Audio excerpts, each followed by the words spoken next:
My name is Nickole Brown, and I am the marketing development director at Saravan. And what I'd like to do is maybe tell you guys a little bit about Saravan. He's going to talk about his press, and then we'll sort of open it up to questions about how to submit your manuscript and whatnot. I do have a list of tips that I wrote out, but I really wanted to see where your interest is first. If you haven't heard about Saravan before, and I hope you have, I'd like to introduce you to Saravan. We were founded nearly 10 years ago, actually 10 years ago, in 1994, with the mission to publish poetry, short fiction, and creative nonfiction. And I'd like to give you some background on that. In the early 90s, as you probably know, they were difficult times, economic times. They were particularly troublesome for writers and readers because little by little, small and medium-sized publishing houses were being swallowed up by larger corporations. Editors at the most esteemed literary houses were being asked by their new higher-ups to guarantee a certain bottom line or leave. And of course, this continues today. I don't know if you saw the New York Times Magazine article on the current situation at Random House last year, but the clear indication is that many of the most talented editors are being fired, and editorial decisions are now being made by marketing departments who often know little or nothing about literature. The great poet and critic Octavio Paz recently died, leaving these words in the Times. "The market, blind and deaf, is not fond of literature or of risk, and it does not know how to choose. Its censorship is not ideological, it has no ideas." So what does this mean for Sarah Gorham, who's the founder back in '94? It meant that a huge number of wonderful manuscripts were going unpublished because they couldn't guarantee sales of 50,000 copies or more, or so-called mid-list figures. And just to give you a sense of that, a very successful book at Saravan would be more in the range of 5,000 copies.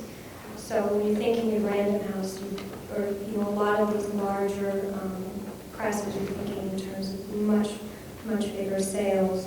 The large commercial houses were and are turning quality literature away in favor of mass market fiction, cookbooks, and self-help titles. So it became very clear that there was an obvious need for an alternative to mainstream publishing so that literature would continue to exist. And there are a lot of other independent presses that are doing this as well. I want to make that clear to you that this is what we're doing. And Sarah saw an opportunity to fill a niche to provide a home for the core cousins of the publishing world, and then of course that includes poetry. And so on March 3rd, '94, she incorporated Saravan as an independent, nonprofit literary publisher. And I know that you know what literary means, but I'd like to clarify independent and nonprofit. We are independent, we're not small. I think a lot of people put the two together, it's not the same. In 10 years, we've published 75 collections of poetry, short fiction, and creative nonfiction, and we're up to 10 to 12 titles a year now, so we'll have 100 titles next year. I'm really excited about that. And like a lot of other independent presses, we are nationally reviewed. We've had our books favorably reviewed in pretty much every major newspaper in the United States. And surprisingly enough, like many independents, we do have a very small staff. There are 3 of us full-time there, 3 part-time, but we do give the impression of being much larger. That's what everyone tells us. And we work very diligently and creatively at maintaining that image. Independence is important to us. We don't have, nor do we want to have, a large conglomerate overseeing our operations. Certainly it would give us some financial security, but a large corporation, like some of these bigger presses, would also be telling us what to publish. So we like to make talent our first priority in choosing our writers over and above their marketability. Not who they are, how good looking they may be, or whether they have good connections, but are they talented? And that's really the most important thing to us. And because of that, we serve an important role in launching new writing careers. We also work on reviving old careers, people who haven't been published in 10 to 15 years that really need some revitalization. And we like to think of ourselves as sort of an old-fashioned kind of publisher, the kind that really gets in and edits the books. Sometimes we take books that might not necessarily be there yet, but we work hand in hand with the author to establish that relationship and get their book out into the world. And secondly, we're nonprofit. And so without the backing of a large corporation and having chosen to publish what we do have to scramble to make ends meet. So far, we've managed to do this pretty well. Our operating budget is well into 6 figures, with income divided roughly equally between book sales, grants from foundations, government agencies, and also individual donations. Nonprofit also means that we have an educational component. It's part of our mission to teach students, writers, and their teachers about the writing process and to reintroduce people to the pleasures of reading literature. We also sponsor readings both locally and nationally, and we routinely hold workshops at literary conferences such as this one, as well as in high schools and universities. We visit book clubs, libraries, we donate our books to women's centers and prisons. We have an established internship program that exposes young people to every aspect of the literary business, and not just publicity or marketing, which basically means that's the kind of exposure they might get at like FSG. And we also have a great website for students interested in poetry. We like to put them in direct contact with our authors. So that's just in general what we're looking for. And like I said before, we've never published a perfect collection of poems or stories. It all has its flaws. But I think that the manuscripts that we're looking for, they all have a certain strangeness that we love about them. We're looking for first-time ever voices. We're looking for urgency of subject matter, original language. Generally, if we can recall 10 or 15 poems after sifting through a mountain of submissions, it will be seriously considered. And Sarah and I were talking about this and we're thinking about if we had to put the qualities of our finalists and winners in a sales handle, it might read urgency of subject matter coupled with fresh, startling language. That's what we tried to get it down to. So that's, in general, that's what we do. And I'm Richard Matthews from the University of Tampa Press. We could probably photocopy that wonderfully articulate story of mission and independence, and it would apply to us as well, with some differences. My own background has been a long involvement in independent and small press publishing and in regional publishing. One of the things that you saw when you heard about my beat is that I was the founding editor of Florida Quarterly. And so Florida and this region and the place and the idea that writing and writers in the local community has something to say and need to be published has been part of my work throughout my career. But University of Tampa is a small, independent liberal arts university in downtown Tampa. We have about 5,000 students, including our graduate students. And we have no graduate students in English or creative writing. The press publishes some local and regional history titles, but we are primarily literary. My involvement came after a number of experiences teaching elsewhere, and long-term involvement with Conglomerati, which was a Florida-based literary arts organization doing handmade books and limited edition prints and so forth. The former editor of the UT Poetry Review was retiring, and when they brought me into the faculty, they did so with the idea of expanding that, what had been for many, many years, a poetry review edited by deWeille, whom some of you may have run into. And we did expand it, and at first we were an annual Tampa review, coming out with art as well as fiction, creative nonfiction, and poetry. We eventually went to twice a year, and I wrote a couple of recent copies. We're now twice a year in hardcover. And part of the reason for this, I think, is part of our mission statement, that the material we're choosing for these issues has staying power, has lasting power, and we don't want you to throw it away. So we put hardcovers on it. We also believe that it ought to be affordable. I mean, our subscriptions are $15 for 2 issues. So we've kept the cost of those hardcovers low, and the same is true of our books. We publish, as I say, some regional and local history, but our primary love and dedication is to literature. We do have an annual poetry prize, the Tampa Review Prize for Poetry. And in that contest, which is judged anonymously, that is, the manuscripts are anonymous. At first we had outside judges, and now those of us who edit, who are on the faculty at the University of Tampa, who edit Tampa Review, have decided we're going to do the judging ourselves each year. The manuscripts are read anonymously. Every manuscript submitted to that contest receives multiple readings, and we publish the best work we can find, the work we fall in love with.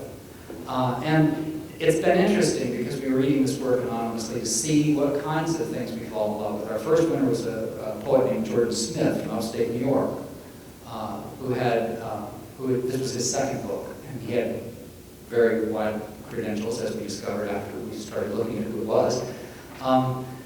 The second year, we had 2 fabulous manuscripts and couldn't make up our mind what to do. We gave two prizes. Prize $1,000 plus a hardcover and paperback publication.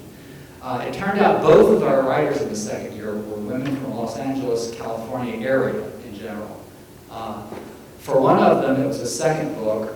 For the other, it was a first book.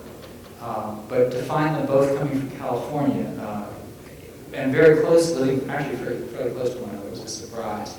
And so as you gather from this anonymous reading, even though I'm a person who believes in regional literature, we wound up choosing things that aren't Florida-based at all for some of our prizes. We look for fresh voices, and those voices may be startling, or they may be just stunning. In that tied year, we gave 2 prizes. Julia Levine's book, Ask, I'll leave these sitting on the floor if anyone wants to take a look at it. The second book was by a poet named Julia Levine, whose day job is not being a poet. She's a clinical psychologist. But her second book is just wonderful, lyrical. It has some stunning and shocking qualities, but primarily it's perceptions and its lyricism that won us over. The other manuscript is called Whore. And that's the first book publication for Sarah McClay, a terrific writer whose title poem, Whore, is based on actually the entry from the OED, and it asks you to reconsider that word. But a lot of Sarah's book is more cutting edge and sharper, as you might gather from the title of the collection. So I don't know that we can even say that we have a particular style that we favor. But when those words leap off the page at us, we're drawn to them and hope others will be drawn to respond to them as well. Sarah Band has a bestseller range of somewhere maybe around 2,000. I would say our bestseller is about half that. We're publishing 5 to 6 books a year, so we're just a smaller operation in general. We are affiliated with the university, and most of our editorial work is donated by those of us who are actually full-time faculty. I teach English literature and creative writing courses, as do the other editors of Tampa Review. So we are affiliated with the university, but we are completely independent in terms of our decision-making, our choices, and no one had just tried to second-guess us about publishing horror. Now, I want to tell you just an anecdote as a way of transitioning maybe from this kind of description. Obviously, we believe deeply in our literary mission. We don't really have a selection process for manuscripts apart from the contest. And from our first year's contest, we in fact wound up bringing out 4 paperback and hardcover editions of runners-up. We didn't call them runners-up, we just published their books.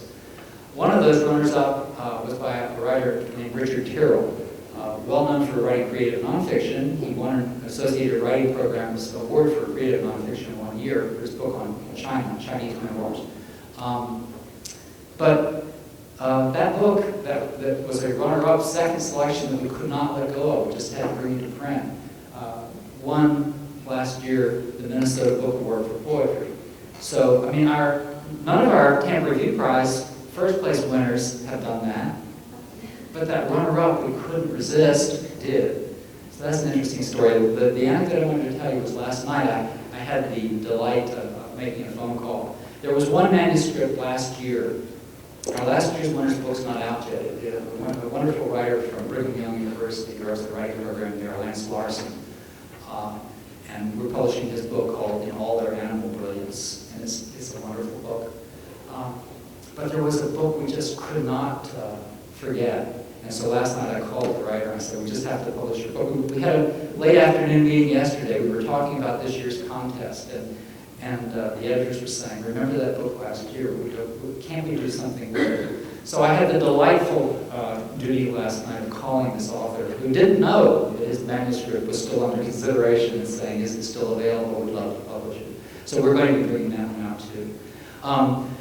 I guess that can lead us into the submission process because, you know, how do you successfully submit a manuscript? You write a book that you just can't resist publishing. It's just that easy. Or I have a kind of short list. I'm going to read through it and then kind of open it up for questions if you guys thinking about some different things. I was thinking about some of the most important things to think about in terms of submitting a manuscript. And I think something that some writers tend to overlook is the overall shape of your manuscript. I'm not talking about the quality of each individual poem, but the quality of the poems together. So, you know, when you put your manuscript together to send it out, really think about it. It doesn't have to be linear in any way, but you want your collection to have some kind of cohesion or an arc or something that's going to make it a book. And this is an object of art, and you want it to stay together. Some other more pragmatic things you might want to do, start to build an audience, especially, you know, if you're a poet and, you know, you're thinking about going with an independent press, which almost all poets do, you're really going to want to have some sort of foundation of readers. And there's some ways that you can do that. Start sending your work out to journals and magazines if you haven't already done that. That's important in a lot of different ways. Of course, it helps build your readership because people will see your work in that magazine, but it also gives the press a good place to put ads when your book comes out, because most people will recognize your name in the advertisement. It also gives the publisher a place where your work will be likely to be reviewed, where your book will be reviewed. And hopefully, depending on what editor is at that journal, maybe we can get some blurbs for you too, which is the little things on the back of books. It's, oh, this is so good, you know. And so it's, you know, networking really can't be sort of underestimated. In that vein too, you know, in terms of building an audience, start building a mailing list. I ask all of my authors for labels. I want your mom's address, I want your daughter's address, I want the friends that you know at the grocery store, at the coffee house, people who come to your readings that think your work is great, fellow workshop participants. Anybody you think that would recognize your name and would be interested in your work at some time in the future. And if you start that now, it generally takes about 2 years from the time of acceptance to publication. If you start doing that now, you could really come out with a really helpful marketing tool. Also, as you go along, attend as many conferences and festivals and whatnot as you think are relevant to your work. AWP is one of the best places I can think of for a poet to go to. That's the Associated Writing Programs conference, if you guys haven't heard about it. They have a book fair there that's really nice because you can go from table to table and say, oh, here's Sarah Van books, here are their submission guidelines. Before me are all the books that they published, and you really get a sense of each press because you want to shop these different presses. You want to look at the editor's aesthetic and see if it matches the work that you're doing. Ask for their catalogs and all of that. And you, in terms of too, not only their editorial slant, but you also want to see if you think that press has really what you're looking for, if they're really a good match, if they have a publicity department. If you're somebody who doesn't want to tour, you could care less about giving the reading, don't submit your work to Grey Wolf because they're going to want you to go on tour. You think about presses that really fit your personality and get to know them and get to know what they're doing. And then something we were talking about as well is not sending your manuscript out until it's really ready. Of course, you're saying also you can send out before you're ready and get feedback. I wanted to this is a dialogue that we began to have, and I agree completely. Don't send it out till it's ready. But often when you think it's ready, it's not ready, of course. And I think getting it ready, there's something to be said for getting it ready to send out. That process may go on, and I think so. My 2 cents worth is to suggest to you, once you think it is ready, the first time you think it's ready, go ahead and send it out. Once you've educated yourself about the kinds of publishers you have a chance to send it to. And then, when it comes back, sometimes it comes back with messages from editors commenting.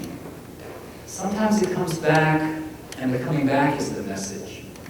And you will see your work differently. And it's an opportunity then for you. And so one of the things that I would underscore from my point of view is in this submission process, don't be impatient.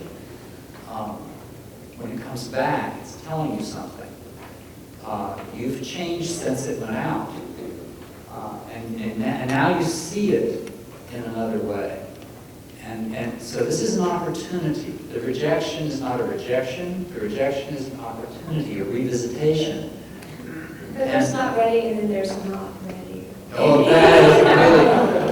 And not just in terms of the manuscript, but being ready to take some rejection. I mean, before you get your book, at least give yourself 20 wholehearted rejections. So, in terms of our contest, we get 1,300 manuscripts and we take one. It's a very competitive world. We get about 3 to 5 a year. So we're a smaller pool, but I should get one more, don't we? We should take one more sometime. No, we do publish our own. Do you publish in your Yeah, we'll find some stuff and it's like, oh, we can't let this go. So we have some books that we have found for our contest. Does anybody have any questions or? Okay. You just said getting something back with no comments on it is a message too. That's really hard to interpret because who read it. And I've only been doing this for 2 years, and I've only sent out 2 million poems or whatever. But the comments, sometimes there are no comments, and then I'll send the same ones to someone else, and they accept it. And there's no comment on that either. So you're still in the dark. How do you interpret nothing? Yes, we like it, but they're going to publish them, but what does it mean? What particular person liked the work? One writer. How do you draw the line for yourself? Well, I think that you submit them elsewhere. I mean, I think it's a process of being at the right place at the right time, to a very large extent. It's showing up at the right time, at the right place. And so, but I still think that I would go back to saying that when there is a message, because it asks you to reconsider. And perhaps your reconsideration is that it wasn't at the right place at the right time, but perhaps you see something. I mean, certainly, it's true for me, when a manuscript comes back, sometimes I still believe, I read it and I say, no, this is fine. And I'm going to just send it right out again. But other times you see, you look at it and you say, oh no, this needs to be changed. I shouldn't have done that. So it's an opportunity to do those things, but sometimes you won't. Sometimes it's just a question of not being at the right place at the right time. And if you're accepted without comment, who cares? It's great. I don't know, it's like, is this, somebody asked me to subscribe to this, I already get it. I mean, it isn't even registered. There's nothing in there about not to, get reading one. I mean,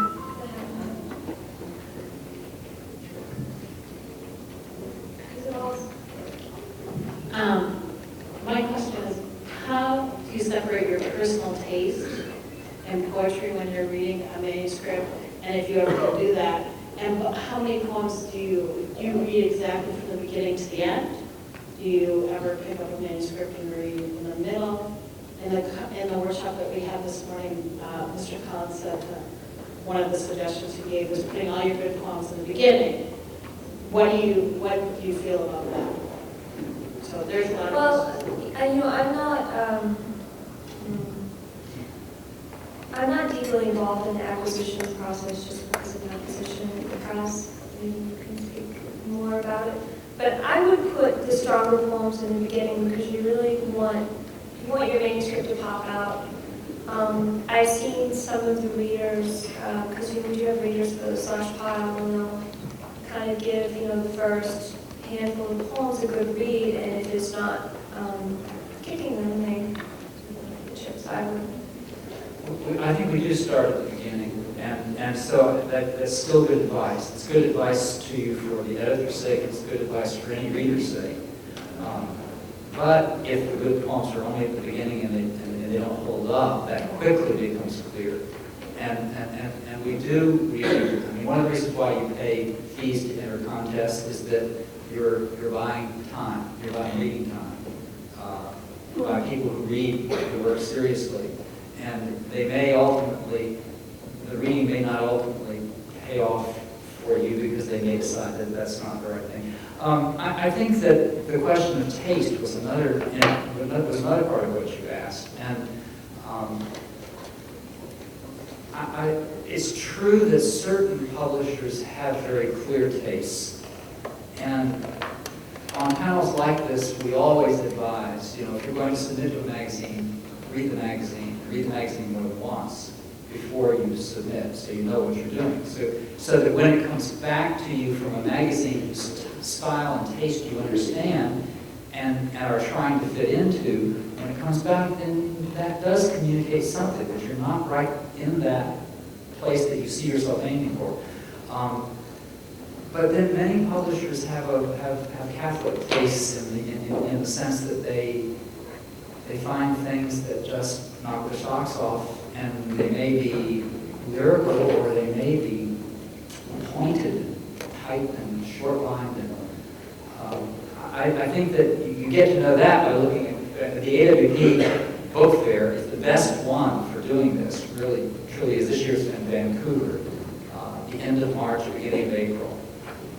But it'll be coming to your neighborhood soon. Look at it where it's being held annually, and go to one that's nearby if you don't feel like trekking to Vancouver. We have a question over here. How many poems does a manuscript make? Generally speaking, you want about at least 48 pages. About 50, 40. Our minimum is 48, something like that. But You're talking manuscript pages. Manuscript pages, yeah. Our minimum printed page size is about 80 pages. So it depends a lot on the length of your lines, so whether they break over, all that sort of stuff. And make sure anytime you submit to the press, never submit cold, always read their submission guidelines. I have a lot of manuscripts that come in. We only take unsolicited manuscripts in September. They'll come in some other time of the year, and we just don't have the staff to read them. We don't have the time to look at it. And so make sure you follow their guidelines and get all these other stuff. How do you feel about form?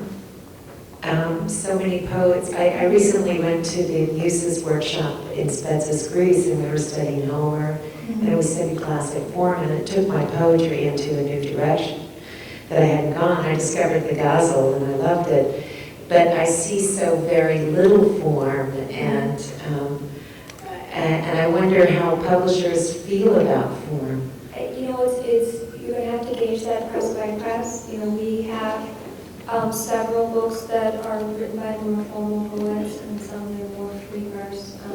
I think that our quality of work is pretty standard across the board, but just, you know, look at the press, look who you're submitting to. But there are, like right now I know that there's a press in Texas right now that's only doing sonnets, you know, so they're out there. I think the other thing to think about with form is that you really have to have it under your control so that it doesn't take over and displace your voice. I think most of the publishers who are even accepting and publishing a lot of poetry written with forms, traditional or even invented new forms, still have that kind of test. Is the form controlling the poet, or is the poet controlling the form and writing the form with the poet's own voice? So that's a hard one. But there's a lot of formal poetry being published. Yeah, the value of working with a literary agent, and also the comment on a comment from a literary agent I recently sent a book I couldn't resist sending to. And her comment was fascinating stuff. It's really strong, except that it wasn't pigeonholable enough. And I was just, I have a lot of other pigeonholable books I can see that. But what might be a comment on that and the marketing approach?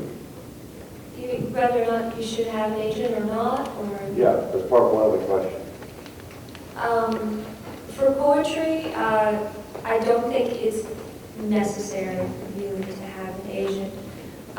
We do have some agents and authors. They get pretty much the same standard contract as the rest of our writers. The only difference is occasionally we will take work from an agent that we know really well when we wouldn't outside of September, outside of the open submission season. But We prefer, in fact, not dealing with agents because they complicate things, and they don't really, I don't think they help the writer in most cases. The only agents we've dealt with, we have a book prize, the Pinter Review Prize for Drama, and that's an annual publication award for play. And most of the playwrights do have agents, not because of book publication, but because they need to be represented when their plays are being performed. But those are much more difficult negotiations and really don't serve the writer. I mean, the agent's trying to cover the 10% the agent's going to take so that the writer gets protected in some way. But it's I don't recommend it for poetry. And the pigeonhole question, I think, in a way, Saravan's mission and the reasons for its existence, which I think are the same reasons for ours in many ways, is to go against that pigeonhole problem. So if you're submitting to an independent press, to a literary press, you're submitting to editors who don't believe in pigeonholing, with some exceptions. Some presses say, we are gay men's fiction quarterly press, and we're going to publish only gay fiction. And then you've got a pigeonhole, and you've got an identifiable targeted audience, and so forth. But apart from that, the literary publisher mostly is looking for wonderful literary work and not thinking remotely about a pigeonhole. And you discover those publishers through the book fair, or what's... You know, there's lots of good ways to finding the publishers. If you pick up a collection of poetry that you love, look and see who publishes it. You can go to book fairs. There's all of these writers' market books that you can look at. I regularly read Poets and Writers magazine. It's really helpful because they have the contest guidelines and whatnot in the back, but all throughout the issue they always have articles about what presses are doing and who's coming out for it. And I would say go to independent bookstores because many of the best independent presses are not even available in the chain bookstores. So, and the internet is also a helpful source in that regard. Would you enter independent bookstores or? No, for literary presses, poetry publishers, things like that you can begin to see, and you can begin to get acquainted with them by reading what's on their website, what their mission statement is, and so forth, and then eventually maybe go and buy one of their books or order it online, because most of the publishers do have a way of doing that. But I would stress the need for poets and literary people in general to look for bookstores that are not being niche-driven and mass-market-driven, because you're going to find the smaller independent publishers better represented in the independent bookstores. Are there any in this area? There's Books and Books, and I think that's Coral Gables. They also have a Miami Beach location Oh, that's good. on Naked Road. I'm sorry. I just want to say one more thing. I put a few of these in the back. I'm president of the Florida Literary Arts Coalition, which is an organization of independent publishers within Florida. And we're having a conference on March 4th and 5th in Tallahassee. And they're available on that back table if you'd like to pick up one of those. That would be a chance for you to see. There's a book fair in conjunction with it. So there's a chance if you go to something like that. And the Miami Book Fair is another good opportunity. There was we're both members of an organization called the Council of Literary Magazines and Presses based in New York City. It's a national organization of I think they're members. National Organization of Independent Presses. And they always have a table at the Miami Book Fair. So you can see at that one CLMP table, you can see magazines and presses, literary magazines and presses from all over the country. None of them could afford, very few of them could afford to go and have a table themselves, but in that group exhibit, you have a chance to look at a lot of presses, independent presses. So otherwise, go straight to the publisher, bypass the literary agent process, and make sure it's an open publisher, independent, they're open to literary. Genius. Right. Did you have a question? My question regards previously published work.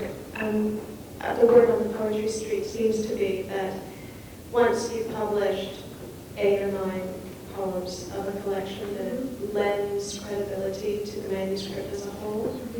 Can you talk about that maybe in the reading process?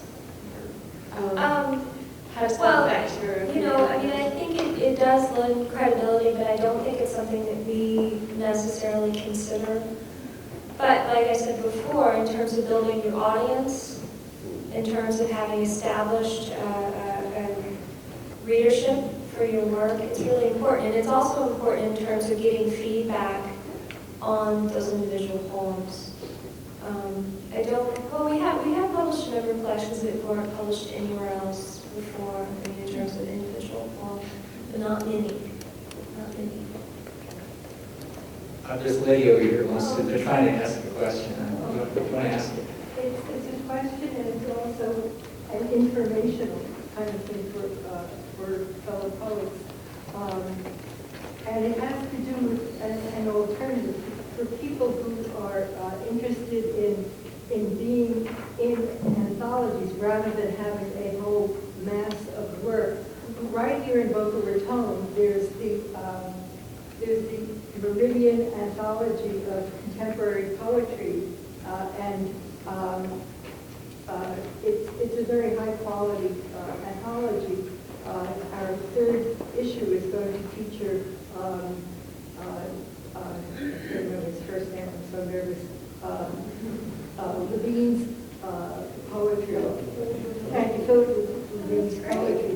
And I can give people more information about that. Most of the poets in the anthology are prize-winning poets. So I'd like you to talk about anthologies as opposed to whole books of one poet, which I think is what you're concentrating on. No, we do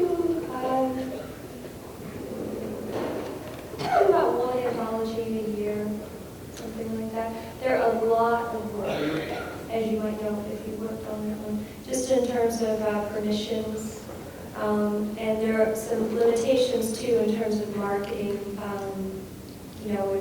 as far as putting together an event or meeting, things like that. But anthologies are a lot of fun. Yeah, hi, I had a question about simultaneous submissions.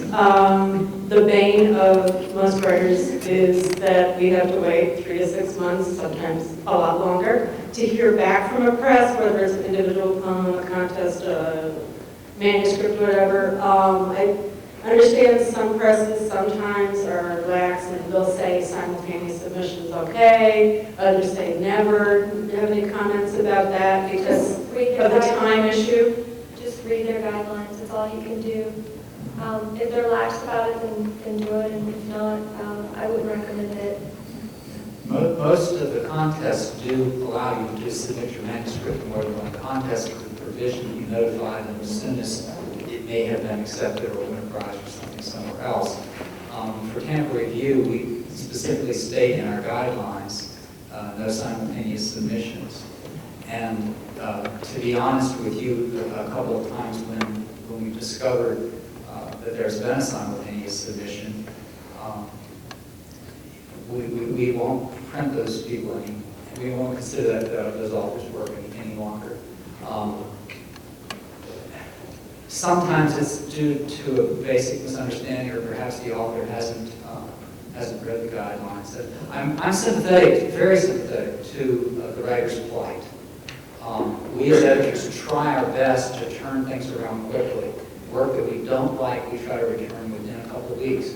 If we're tempted by that work, we hold it longer, which is penalizing some of the better writers, I'm sorry to say. But it's true. The truth of the matter is, when we're publishing Tampa Review, which is such a thin publication, we have to be pretty selective. And but I would encourage you to use that as a reason to keep writing and to generate work so that you've got enough work that you can keep sending work out without having to wait for that one poem that you've written to come back. Secondly, I wanted to say one thing about the book. I think it's important for serious poets to write books. I think that it is a kind of growth, there's a kind of enlargement for you as a writer, for you to complete books and not just individual poems. So I would encourage you to think about the book, because I think it's an enlarging experience. Now, that's not to dismiss your anthology or anything to do with people who don't have that commitment, but the larger commitment is to a commitment to writing this vaster thing, I And think. something you want to keep in mind, I know everyone who works at Saraband, we're all writers. We go home at night, and so we face the same thing you do. So you keep that in mind too. Generally, people in the literary world and the independent world, they're all coming from a writer's perspective, because we're not doing it for salary. We love what we're doing. So we have time for one more question, I think. Yeah, I was curious, do you, actually, let me ask you a piggyback question real quick, and then I'll ask my full question. Does the acknowledgement of simultaneous submissions at all color how you read the poems? Like, if you know that they're being submitted somewhere else, do they receive lesser consideration at all for your journal? Okay, my other question was, do you develop multiple book relationships with writers? Do you publish second and third books by the same writers? Do you publish collected poems? Yeah, we like to nourish our relationships. Now, we've had, especially some of our fiction writers have gone on to larger houses. We're really happy about that, to see their career grow. But especially our poets, we like to keep our poets close to home and to see their next manuscript and to work on it with them. And it just gets easier and easier because then I know their reading audience and I can get their book out there that much easier. Yeah, I'll say identical for us as well. Our contract contains a provision that we want to publish the author's next book. We want to have first consideration for that next book. Thank you very, very much.